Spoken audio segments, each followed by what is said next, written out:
I really cannot think of a better tag to do during Jane Austen July other than the Jane Austen Heroines Tag. So I really can't wait to talk to y'all about all of the other books that I love in regards to Jane Austen's heroines. So let's dive right in.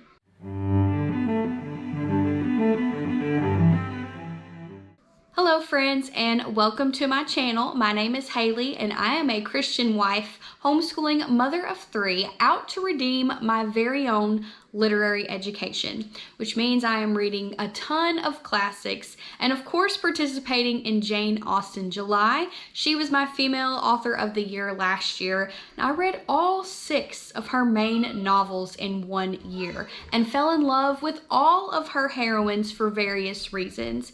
And so when Kelley from Bookish Kelley tagged me in the Jane Austen Heroines book tag, I absolutely have to participate. Now, the original tag for the Jane Austen Heroines tag was created by Anne from In Search of Wonder, and I will be sure to leave a link below to her original tag video, as well as put all of these prompts in the description.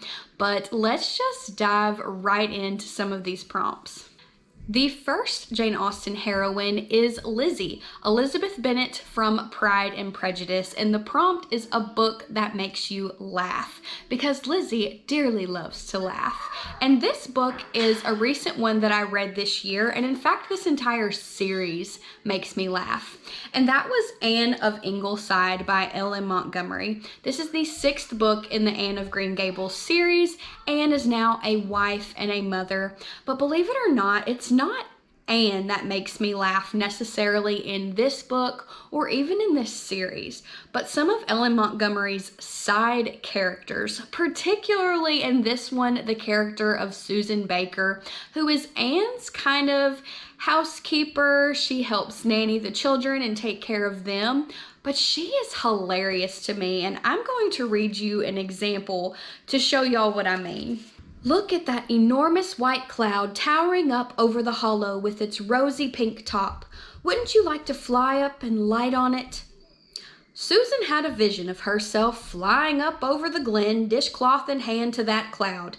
It did not appeal to her, but allowances must be made for Mr. Doctor just now. That's hilarious. She, in so many ways, is the opposite of Anne, and many other characters are that way. There's Mrs. Rachel Lynde in this series. There's Miss Cornelia Bryant, who always uses the phrase, "Let's just like a man," and just various other characters in these books that make me laugh out loud. That's why I love Ellen Montgomery's writing, because she just creates these funny, quirky, small town characters that really actually will make you laugh out loud. Prompt number 2 is Jane, and that is a book with a satisfying ending. And this is Jane Austen July, but I would not only pick this book if it were Jane Austen July. If it wasn't Jane Austen July, I would still talk about this book because it's one of my favorites. And that is The Other Bennett Sister by Janice Hadlow. This whole book to me is an ending and a conclusion for the sister Mary Bennett in Pride and Prejudice. I always wanted more for her. I just thought that Jane Austen's ending, where Mary just winds up with her parents, was so sad, because I didn't think Mary was necessarily as bad as Lydia or Kitty, and I just wanted more for her. And Janice Hadlow completely delivered that for me. In this book, the first part, you follow Mary Bennett and you get to see what she thinks about Mr. Collins, what happens during that really embarrassing piano scene. But then in the rest of the book, she gets her own kind of Jane Austen heroine story, and I loved it. It was very satisfying for me, this whole book, this whole Mary Bennett storyline, and particularly her ending, because it was a longing for me to always want more for Mary Bennett, and she finally got it. And I just love this book so much. It's one of my favorite books written by a modern author, and I'm really wanting to reread it, actually. So there you go. That's what I picked for this prompt. Prompt number 3 is Eleanor, a book that made you think. Eleanor is one of the heroines from Sense and Sensibility, and she is the character of Sense. She's always well put together, and her family is always looking to her to see what she thinks about a situation because they know she has good, sound moral judgment. And so a book that made me think was Paradise Lost by John Milton. I read this last year or the year before, and it's a book I still think about to this day. It is an epic poem, so it is told in poetry form, but it is a retelling of the Genesis story that dives deeper into the thoughts and motivations of characters like Satan and Adam and Eve, and it just profoundly changed the way I thought about the Adam and Eve story. In the Bible, in Genesis, we get the history of Adam and Eve and what happened. It tells you this is what happened. Eve was tempted. She ate the fruit. She gave the fruit to Adam. He ate the fruit. The world is cursed. But this book explores all of the motivations of why Satan did it. You kind of start out the book from his point of view, which was very interesting. And then in the second part, you get all of the thoughts and motivations of Adam and Eve.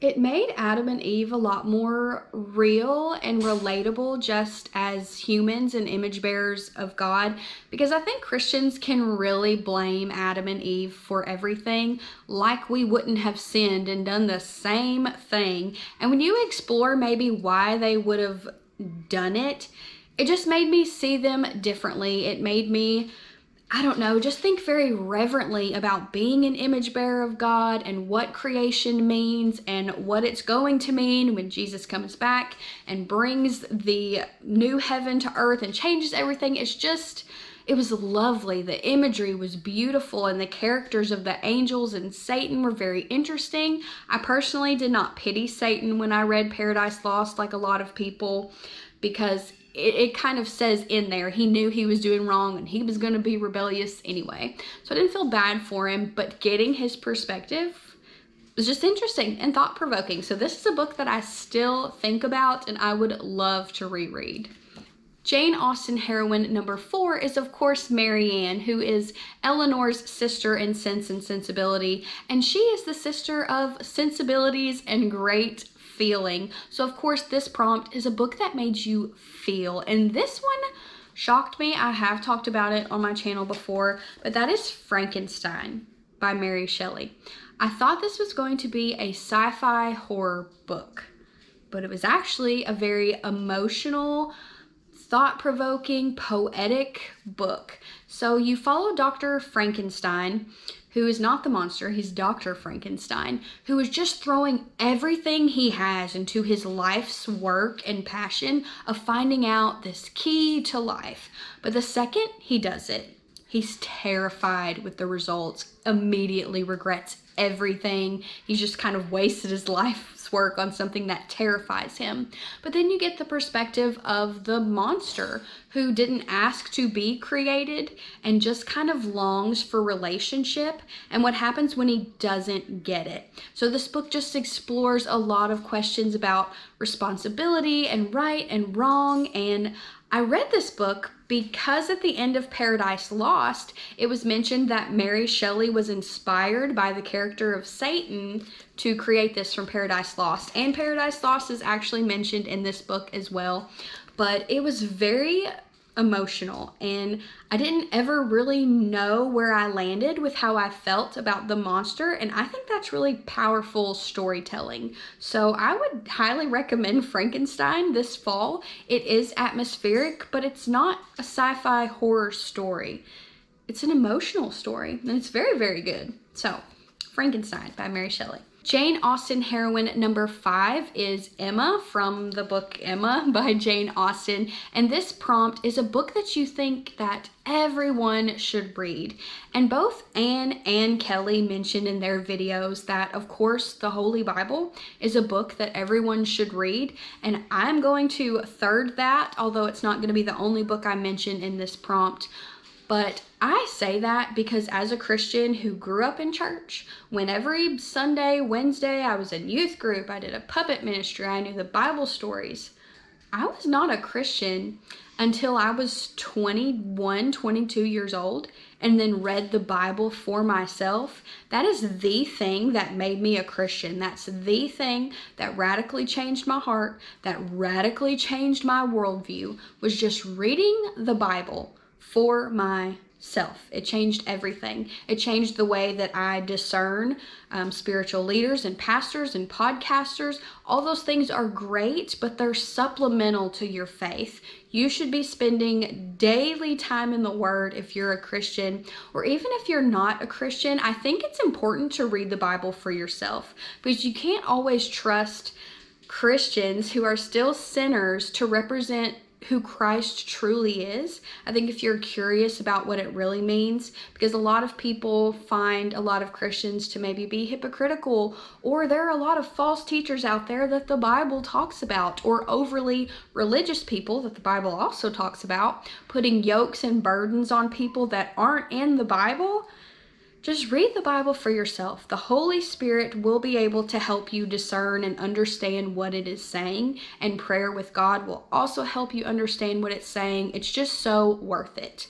And I have a daily rule of life as a reader that I am not allowed to read anything else for fun until I've read my Bible for the day. So read your Bible for yourself. It is the thing that will radically change your faith.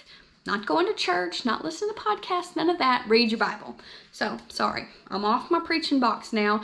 And the other book that I choose for this prompt, especially for readers, which if you're watching this video, you're a reader, is An Experiment in Criticism by C.S. Lewis. This is his book that explores what makes a good book, what makes a great book, what makes a great reader, what frame of mind should you enter into when you enter a story. This book really convicted me as a reader. It changed some of my reading habits. It changed the mindset that I go into when I read a story.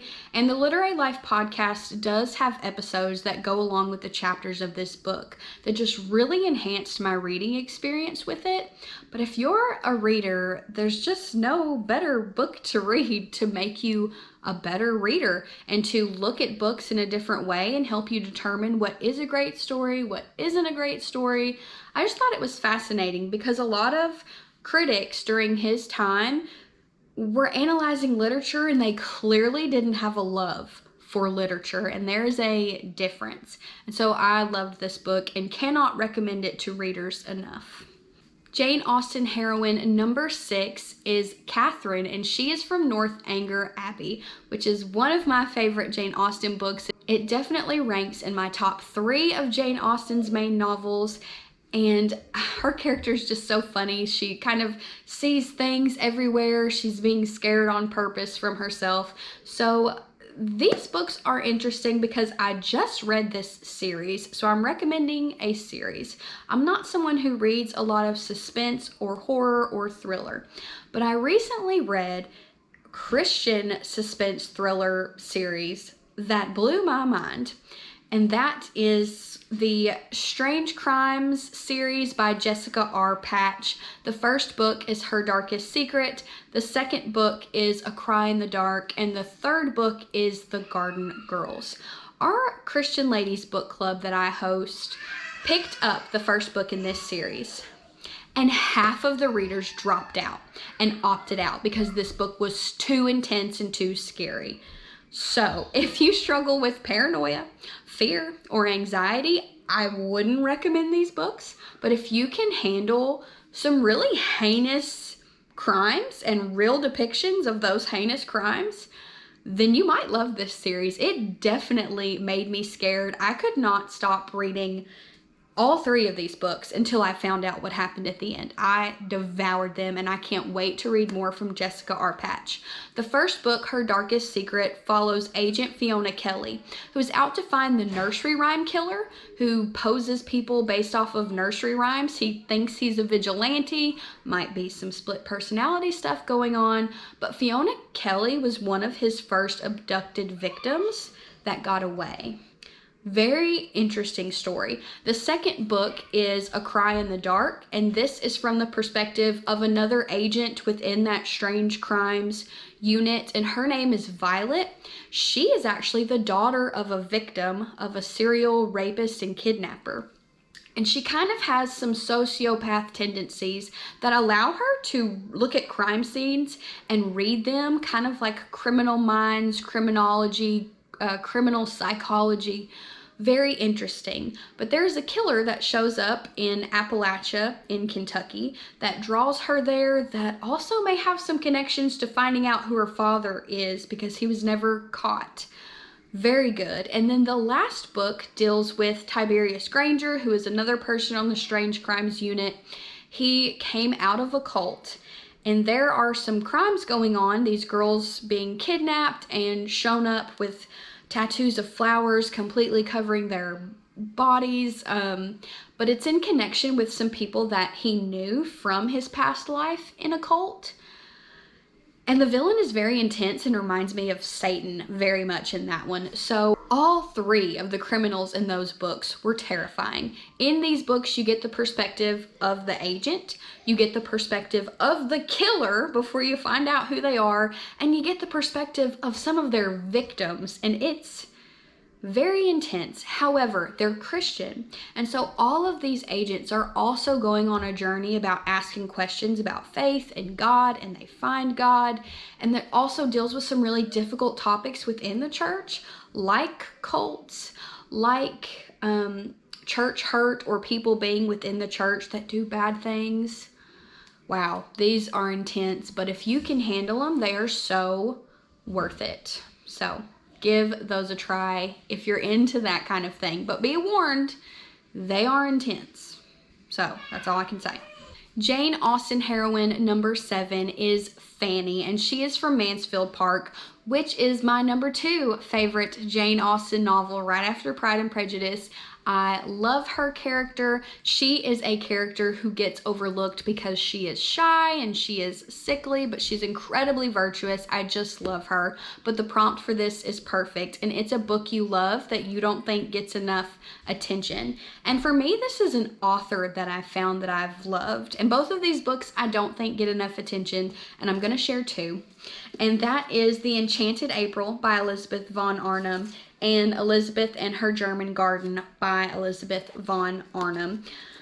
I love these books so much. And if you love Jane Austen, you will love Elizabeth von Arnim because her heroines are very Austen-esque. In The Enchanted April, you follow 4 different women, very different women, who don't know each other, who go to an Italian castle for the month of April to kind of escape some of their life problems. But the things they discover while they're there, it's just a very redemptive and restorative journey that they all take, and I love it. But she's got that wit and humor that Jane Austen has, and she creates really quirky characters like Jane Austen. I would actually say her writing is really kind of a blend, if you love both of these authors, of Jane Austen and Ellen Montgomery, and I love them. And then Elizabeth and Her German Garden is a fictionalized memoir about a woman named Elizabeth who finds solace and independence in her garden. Even though she really doesn't have any gardening skills, it's hilarious, it's witty and satirical, but it's also very inspiring. It made me want to try to plant a garden. So if you love Jane Austen, I would highly encourage giving Elizabeth von Arnim a try because she's wonderful. Jane Austen heroine number 8 is Anne from Persuasion, and this prompt is a book you read a long time ago that you loved, but you're not sure how you feel about it now, which is just great because Persuasion is all about kind of a second chance romance. However, this one, I almost feel bad for saying because I love this author. I loved her books, but for some reason where I'm at in my reading literary life now, I'm just in a different place. So when I tried to pick her up again, I just didn't love it the same as I used to.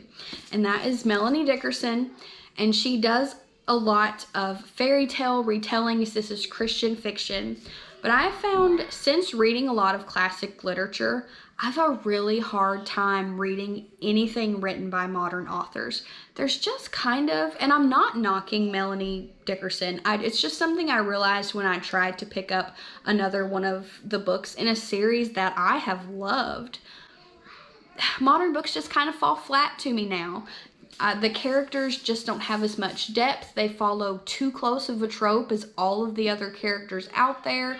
I found that modern authors don't describe the atmosphere or the weather or the flowers or the trees in the same way that classic authors do. And it's just, I struggle. I struggle with a lot of Christian fiction now, or fiction in general. But I don't want to knock Melanie Dickerson and her books too much, because they had a very important place in my reading journey. I was devouring all of her books kind of in a time where I was convicted to walk away from a lot of YA books just because of some of the things that were being pushed in them, and kind of the rah, I don't need no man, but I love this dark, scary, bad man stuff. I had to walk away from that. I'm just not about that. And so these books were a supplement for me there. And I love them for that reason, but now that I've read classic literature and I've found classic literature, it's hard for me. So I just don't know how I feel about these books anymore, and I have a hard time reading them now, which is kind of sad, but also I'm maturing as a reader, and that's really exciting and fun. And Jane Austen heroine number 9 is Lady Susan from Lady Susan, which is one of Jane Austen's other works that was not a fully completed, fleshed out novel, but more kind of like a novella. And it's the one I haven't read, but I'm going to read this month for Jane Austen July. But she is kind of a villain. She's definitely an anti-hero, not someone you want to be like or emulate, which is fine, which is kind of fun, really.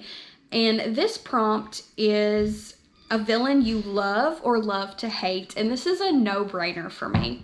That is Heathcliff and Cathy from Wuthering Heights. This book blew my mind last year so much that I read it and immediately read it again afterwards because I could not figure out how I felt about it. I thought it was a love story. Going in, I thought, oh, Heathcliff and Cathy, yeah, I hear about them. I thought they were some great romance. No, they're not. This is a revenge story. They are villainous, terrible people, and they do villainous, terrible things. However, this story was wonderful, and I was gripped, and I love this story. I have a lot of thoughts about Cathy and Heathcliff, and I have 2 videos on my channel in regards to Wuthering Heights. One is a spoiler-free book review, and one is a spoilery book discussion, because I could just talk and talk and talk about it. But I love to hate these 2 villains. And then prompt number 10 is to tag some heroines here on BookTube. And so I'm going to tag Cheryl from Candlewick Library. I'm not sure if she's done this tag yet or not, but I would love to hear her thoughts on some of these prompts and these heroines and the books she would choose. And also Hope from Hopefully Books. She did a really fun Pride and Prejudice analysis and review video recently, which I thought was great for Jane Austen July, and I would love to hear some of her thoughts on these prompts as well. So thank you so much, Anne, for creating this really fun Jane Austen tag. Thank you, Kelley, for tagging me, because I had really fun joining in on it. And I would love to know what some of your answers are for these prompts, so please put them in the comments below and let me know some of your favorite Jane Austen heroines, and then some of the books you would have chosen for their particular prompts. And Lord willing, I will see y'all next time. Happy reading and happy Jane Austen July, friends.